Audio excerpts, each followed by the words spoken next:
नमस्कार मित्रांनो, मी विठ्ठल शितोळे पुन्हा एकदा आपल्यासाठी एक सुंदर विचार एका कथेतून घेऊन आलेलो आहे.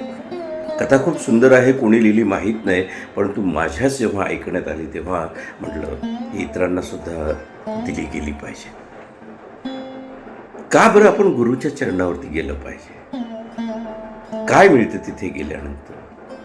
आपल्या सगळ्या गोष्टींचा मार्ग तिथे आपल्याला सापडल्याशिवाय राहत नाही. म्हणून म्हणतात, गुरु पायी ठेविता भाव आपोआप भेट येते. एकदा काय झालं, एक शिष्य आपल्या गुरुकडे गेला आणि म्हणाला, गुरु, मला सुंदर असा चित्रकार व्हायचा आहे, त्यासाठी तुम्ही मला ती कला शिकवा. गुरूंनी विचार केला आणि म्हटलं, ठीक आहे. तो त्याच्या तपश्चर्येने थोडासा चित्र काढू लागला. गुरूंचा आशीर्वाद त्याला मिळत गेला, पण शेवटी स्वतःच्या जबाबदारीवरती तो पुढे पुढे निघाला आणि त्याची ही कीर्ती लौकिक वाढत चालला. एकदा एका राजाने त्याला बोलवलं आणि राजा त्याला म्हणू लागला, तुम्ही फार सुंदर चित्रकार आहात. माझं जेवढं जास्तीत जास्त चांगलं चित्र तुम्हाला काढता येईल ना, तेवढं काढण्याचा तुम्ही प्रयत्न करा. मी त्यासाठी तुम्हाला खूप चांगलं बक्षीस देईन. पण एक मात्र, चित्र जर बदललं, बिघडलं किंवा व्यवस्थित आलं नाही, चांगलं आलं नाही, तर त्याची शिक्षासुद्धा भोगावी लागेल. शिरच्छेदसुद्धा होऊ शकतो. विचार करा आणि चांगल्यातलं चांगलं चित्र काढा. तो बिचारा घरी आला आणि विचार करू लागला की या राजाचं सगळ्यात जास्त चांगलं चित्र कसं काढायचं, कसं मिळणार आपल्याला याचे चांगले चित्र. कारण हा राजा तर एका डोळ्याने आंधळा पण आहे, चकडा आहे. शेवटी त्याला पर्याय सुचेना. डोकं बंद झालं, जड झालं.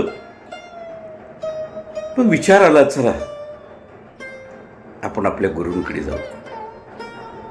गुरुजींकडे आला आणि गुरुजींना सांगू लागला, माझी कला पाहून माझी ख्याती लोकांपर्यंत पोहोचली. हे सगळं जरी ठीक असलं तरी आता माझ्या पुढे प्रश्न आहे आचार्य, की आता मी या राजाचं चित्र कसं काढू आणि त्याला सुंदर कसा बनवू. कारण तो एका डोळ्याने तर आंधळा आहे, एक डोळा त्याचा पूर्ण गेलेला आहे. मग अशा वेळी त्याचं सगळ्यात जास्त सुंदर चित्र कसं काढता येईल मला. गुरुजी त्याला म्हणाले, शांत हो, सगळ्या गोष्टींवरती मार्ग निघतात, फक्त आपल्याला विचार करता आला पाहिजे. आंधळा आहे ना राजा, मग एक काम कर, तुझं डोकं जरी बंद पडलं ना, शेवटी तू आलास ना गुरूंकडे, गुरूंच्या चरणावरती मार्ग निघतोच. मला असं वाटतं, त्या राजाचं जर तुला सुंदर चित्र काढायचं असेल ना, तर तू त्याला एक निष्णात असा धनुर्धर बनव.